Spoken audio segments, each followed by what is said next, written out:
Olá pessoal, tudo bem? Professor Samarques, historiador e advogado, começando hoje, no caso aqui, agora mais um material no nosso canal Esclarecer, aqui no YouTube e também compartilhado evidentemente no Instagram, Professor Samarques Esclarecer, e já de antemão pedindo que todos possam se engajar nesse nosso trabalho recentemente iniciado, perdemos o canal Leges História, infelizmente, e iniciamos esse canal agora sobre geopolítica, sobre história. Sou professor há 4 décadas de história, principalmente história geral, e já vi bem a história lá de perto, Oriente Médio, Europa, enfim, conheço bastante também a coisa de perto.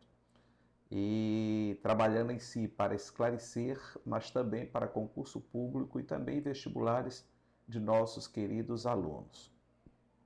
Pedindo mais uma vez a colaboração de vocês, no que vocês puderem fazer, principalmente no sentido de curtir o nosso material, compartilhar o nosso material, dar like no nosso material e lá no sininho, dar aquele toque para todas, no caso para vocês receberem as notificações de cada material que nós produzimos. Muito bem.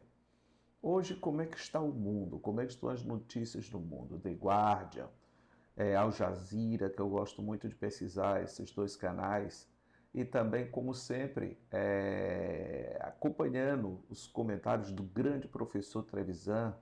Gosto muito de ver o professor Trevisan nas suas entrevistas, nos seus comentários. Professor de Relações Internacionais, tenho uma ampla admiração. Também um querido jornalista, Breno Altman, que eu não o conhecia, mas também gosto muito das suas colocações. E o Jamil Chad também eu gosto muito, é um grande jornalista que trata muito bem, faz discernimentos bem críticos e bem colocados, notadamente de política, de geopolítica, no caso de assuntos internacionais. Muito bom. Então, gosto muito de acompanhar esses canais que essas pessoas trabalham em si. Muito bem. Donald Trump.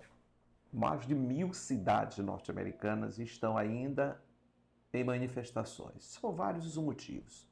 Mas o estopim maior dessas manifestações hoje, em mais de 1.000 cidades norte-americanas, foi exatamente o assassinato.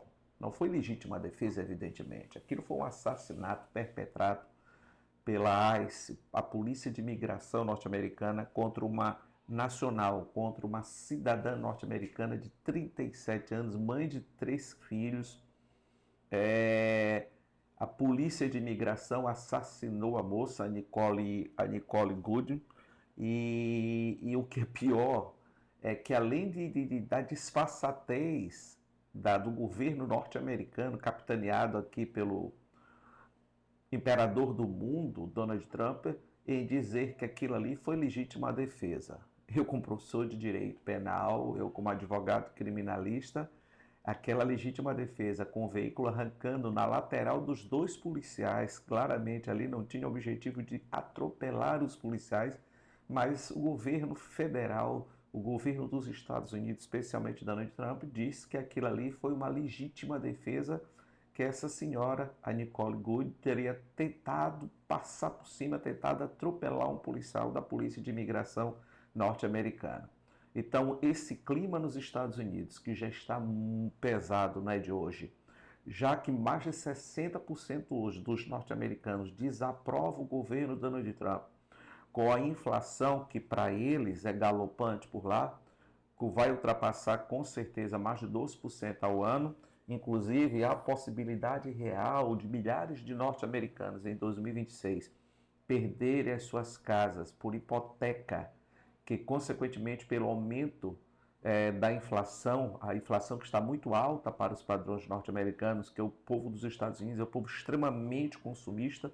Então, com certeza, essas moradias, essas casas, devido a hipotecas vencidas, com certeza serão perdidas em 2026, aumentando ainda mais a convulsão social, onde essa inflação também atinge muitos alimentos da população norte-americana. Situação essa que se agravou principalmente a partir do tarifaço imposto por Donald Trump contra o mundo todo, no que inflacionou fortemente a entrada de alimentos de outras nações para o povo norte-americano.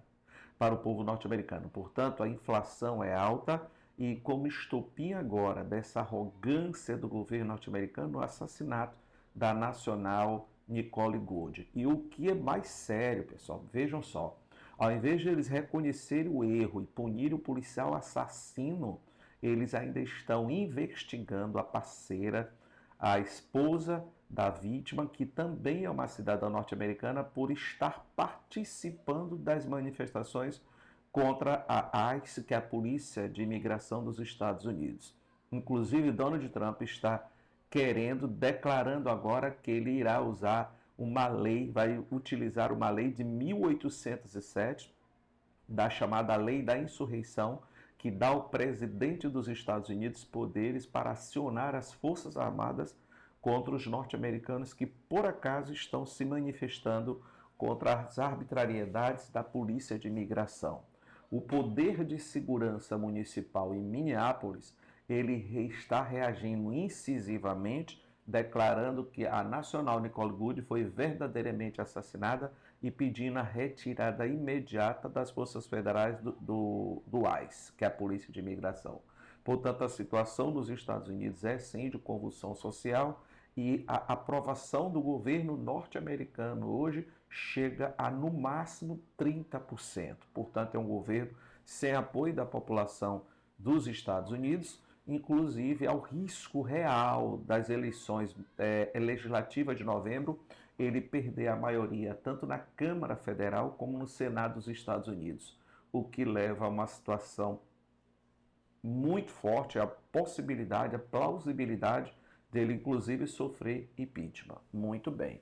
E como sempre, o mundo todo, o mundo todo dia, sem exceção, movimentado bastante, em risco de grandes guerras, de grandes conflitos militares no mundo, com certeza tendo, como sempre, como centro de todas essas polêmicas, Donald Trump, e, portanto, como centro de todas as polêmicas, os Estados Unidos. Voltando para a questão, por exemplo, do Irã.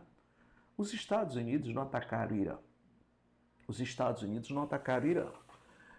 Evidentemente que houve uma pressão muito forte por parte de Oman, por parte da Arábia Saudita, por parte do Catar. Por quê? Porque se por acaso Donald Trump fizesse um bombardeio pesado contra o Irã para derrubar o Ayatollah Ali Khamenei, filho do finado Ayatollah Ali Khomeini, que fez a Revolução Islâmica, que derrubou Shah Reza Pahlavi, pai do príncipe Reza Pahlavi, que está nos Estados Unidos, também tramando juntamente com o Mossad de Israel e com a CIA para derrubar o governo iraniano, que foi um governo que rompeu com o domínio norte-americano em 1979 com a Revolução Islâmica. Portanto, essa tentativa de derrubar o governo do Irã até agora não se fez sentir. Por quê? Porque caso haja um bombardeio contra o Irã tem poder, principalmente de mísseis hipersônicos, em mísseis como é o caso do míssil Fatah, hipersônico, que atinge de 5 a 6 vezes a velocidade do som, portanto quase impossível das bases norte-americanas no Oriente Médio não serem destruídas por esses mísseis, em que os Estados Unidos, mesmo com o seu sistema Patriot de interceptação de mísseis, mesmo no sistema como eles chamam, do Ouro Dome, ou Domo de Ouro, que ele foi um aperfeiçoamento do Iron Dome, que é o Dome de Ferro de Israel, de tecnologia israelense, mesmo com o aperfeiçoamento de interceptação de mísseis, perpetrado esse aperfeiçoamento pela tecnologia norte-americana, mas eles não teriam ampla capacidade de impedir que esses mísseis possam atingir as bases norte-americanas, destruindo-as. Consequentemente, o país que liberar o espaço aéreo para que o Irã seja atacado, com certeza será alvo do Irã.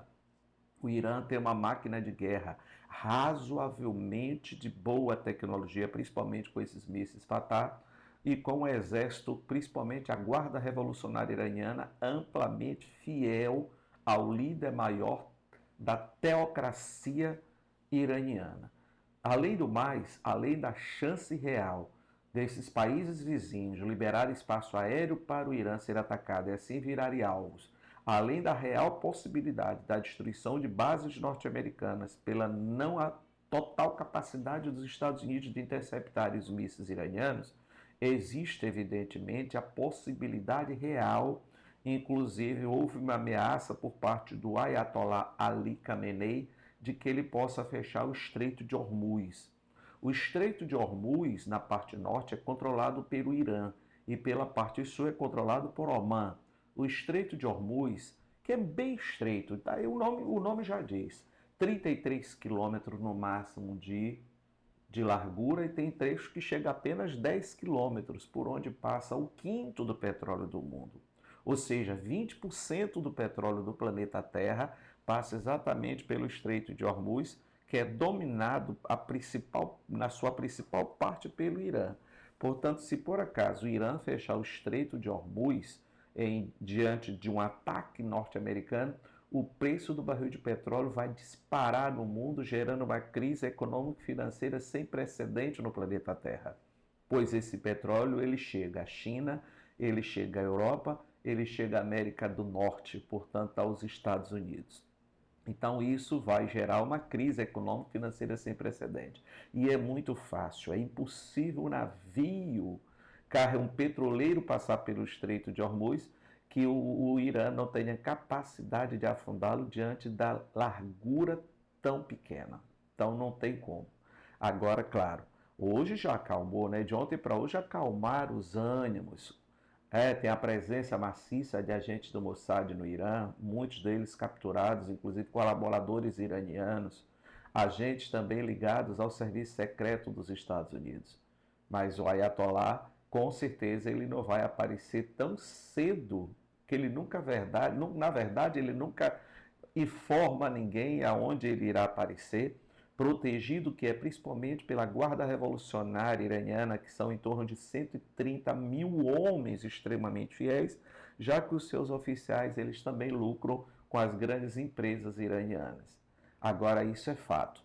Ele, com certeza, o serviço secreto de Israel e dos Estados Unidos estão o tempo todo tramando o assassinato do Ayatollah Ali Khamenei para tentar colocar o príncipe Reza Pahlavi no poder, que foi um ditador no Irã. Portanto, é interessante para que haja paz no Oriente Médio, os Estados Unidos criarem vergonha na cara e acabarem com essas sanções econômicas contra o Irã para que o mundo possa razoavelmente respirar com a paz. E, evidentemente, os Estados Unidos terem também boa parte do petróleo do Irã, se eles agirem de forma pacífica e com diplomacia. Porque o Irã tem mais de 90% da sua população de xiitas. Então, Reza Pahlavi jamais conseguiria governar o Irã. Como no caso da Venezuela, que os chavistas irão permanecer no poder. Aliás, é incrível como Maria Corina, que absurdamente ganhou o Prêmio Nobel da Paz, até que ponto chegou o viralatismo dessa senhora entreguista, que sonha entregar absolutamente a Venezuela aos interesses econômicos norte-americanos. Ela pegou o seu Prêmio Nobel da Paz e, de maneira ridícula, uma atitude patética, entregou o seu prêmio a Donald Trump. E o que ele vai fazer? Ele vai permanecer com a Delcy, a gente está com mania de falar Delcy Gonçalves, a Delcy Rodrigues, que era vice-presidente do presidente Maduro, sequestrado pelos Estados Unidos. Então a opção é o Delcy Rodrigues, porque exatamente ela vem da parte mais fiel do chavismo, portanto, ao finado Hugo Chávez e ao próprio presidente Maduro. Então, Maria Corina, ela não vai ser escolhida por Donald Trump. E, de maneira patética, ela entregou o seu Prêmio Nobel da Paz para Donald Trump. Foi realmente uma situação vergonhosa por parte de Maria Corina. Parece muito com a atitude de muitos brasileiros da extrema-direita, pregando a invasão do Brasil por forças americanas, pregando que os Estados Unidos joguem bomba atômica no Brasil e pregando tarifas contra o Brasil, prejudicando principalmente o pessoal do agronegócio, que é financiador da extrema-direita brasileira. Quer dizer, uma coisa sem pé e nem cabeça. Muito bem. O outro detalhe absurdo, Milei entregando a Patagônia para os judeus, para os israelenses. A Patagônia está sendo entregue por Milei a bilionários israelenses, exatamente porque é uma região que antes, aliás, foi planejado também como opção de se criar o Estado de Israel na Patagônia, o que não teve êxito. Então, esse rapaz, em atitude absolutamente entreguista aos interesses israelenses e norte-americanos, está praticando esse ato patético de entreguismo, de antinacionalismo argentino. Além da crise econômica, evidentemente, da situação precária, né, apesar de reduzir um pouco a inflação na Argentina, mas a situação precária de consumo que o povo argentino hoje se encontra. Muito bem.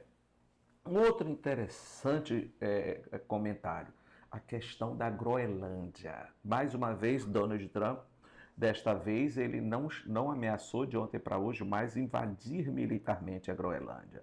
Ora, países como a Alemanha, como a França, como a Finlândia, como a Holanda, como a Suécia, como a Noruega e o próprio Reino Unido mandaram militares para a Groenlândia com o objetivo de defender a Groenlândia. Diga-se de passagem que esses países fazem parte da OTAN. Então, os Estados Unidos atacarem, por acaso, essas tropas que são países que são da OTAN, significa dizer que isso pode levar ao fim da OTAN, que nasceu pós Segunda Grande Guerra Mundial, que é um bloco militar comandado pelos Estados Unidos, cujo objetivo era enfrentar o bloco comandado pela União Soviética e cujo nome, quanto bloco militar, era o Pacto de Varsóvia, que deixou de existir a partir da fragmentação da União Soviética em 1991. Então é uma situação extremamente absurda, onde além de Donald Trump declarar já que tem absoluto desprezo pelo direito internacional, ele também não tem o mínimo respeito pelos seus aliados, inclusive a Alemanha, que é a maior potência econômica da Europa e também é um país que tem armas nucleares, tal como o Reino Unido e a França, e que fazem parte da OTAN, em que no 5º artigo da criação da OTAN tem que agredir qualquer nação da OTAN provoca a reação conjunta de todo o bloco. E agora esse ataque contra tropas da OTAN podem partir do principal país que comanda esse bloco militar, como eu já disse, que nasceu ao partir do final da Segunda Grande Guerra Mundial. A Groenlândia está em pleno processo de degelo, criando rotas comerciais estratégicas, diminuindo a distância entre a Europa e o continente asiático.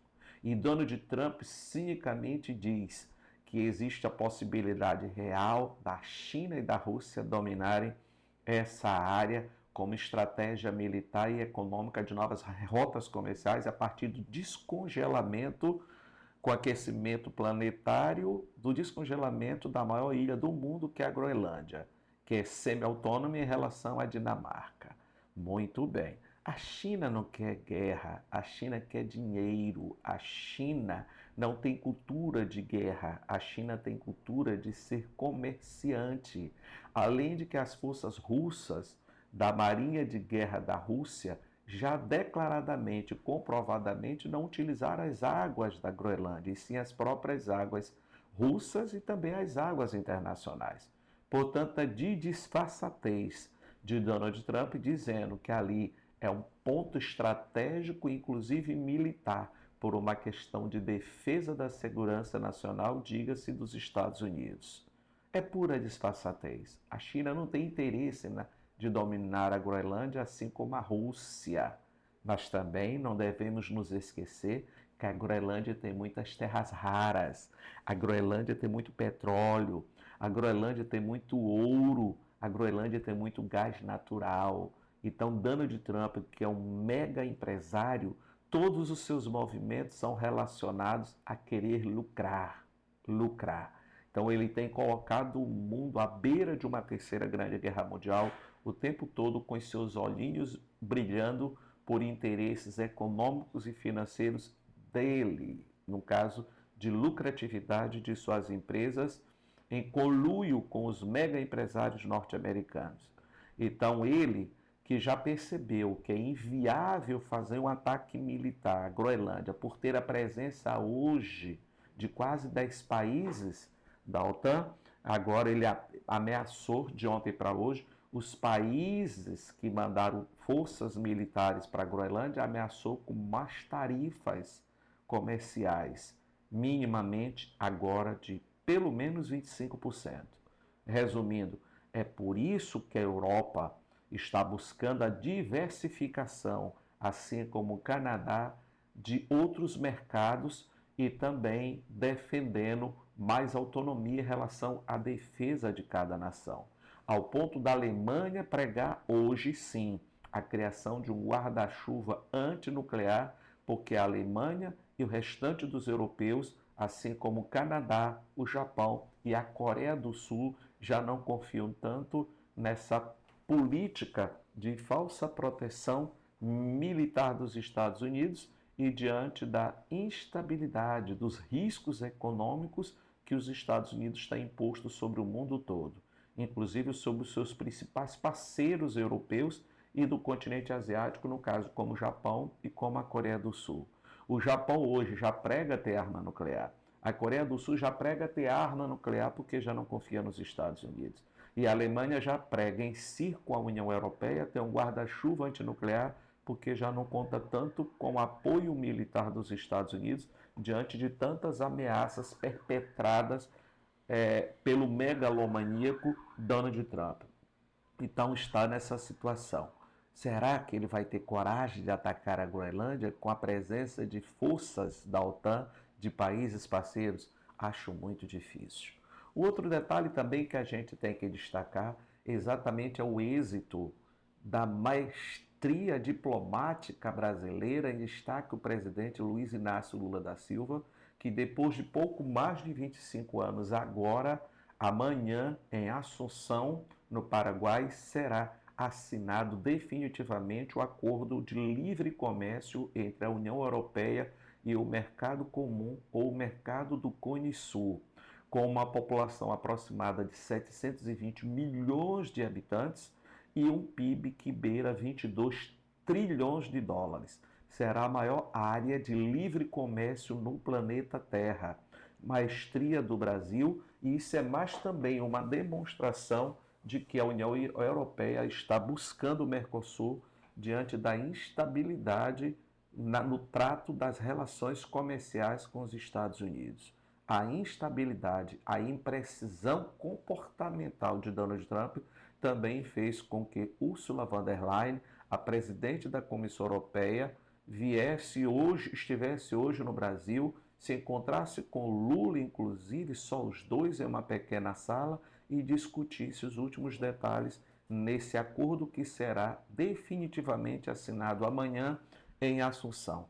E por que em Assunção? Porque é simbólico. Em 1991, Carlos Menem e Fernando Collor de Mello assinaram a criação do Mercosul em Assunção, no Paraguai. Por isso que esse acordo entre a União Europeia e o Mercosul será assinado amanhã, repito, será a maior área de livre comércio do mundo. E é interessante porque além do trato comercial, mas eles também irão discutir a questão do desenvolvimento da substituição de energia para energia renovável e também da questão do desenvolvimento digital. E o presidente Luiz Inácio Lula da Silva deixou bem claro que nós não iremos permanecer o tempo todo como meros exportadores de commodities, mas também é um processo para dinamizar, para reindustrializar o Brasil, que foi amplamente prejudicado pela atuação dessa operação famigerada Operação Lava Jato, que prejudicou bastante a indústria naval brasileira e grandes empresas brasileiras. A gente sabe que teve a prejudicialidade bastante dessa operação, que realmente, notadamente, atingiu principalmente o setor naval e o setor industrial e o próprio setor da agropecuária brasileira. Portanto, nós iremos sim ganhar. Apesar da média de que reduzir em parte dos 92% das tarifas sobre os produtos brasileiros na média de 15 anos, enquanto que os europeus prometeram em 10 anos, mas a gente sabe que isso vai favorecer principalmente agora o agronegócio. Teremos aí o amplo desenvolvimento comercial, mas essa transição, tanto energética como a transição digital. Então, é mais uma alternativa que o continente europeu, às pressas, resolveu aceitar, assinar esse acordo, exatamente devido à instabilidade comportamental do governo norte-americano, que tem colocado a Europa e o mundo todo à beira de uma tragédia econômica, de uma tragédia financeira e de uma tragédia militar. Então, por hoje a gente para, né? Isso pedindo a vocês mais uma vez que comentem o nosso material, que curtam o nosso material, que façam as críticas construtivas ao nosso material, respeitosas, evidentemente, e também dê lá um toque no sininho para você ser notificado sobre todo o material que nós produzirmos. Professor Samarques, advogado e historiador. Grande abraço em todos.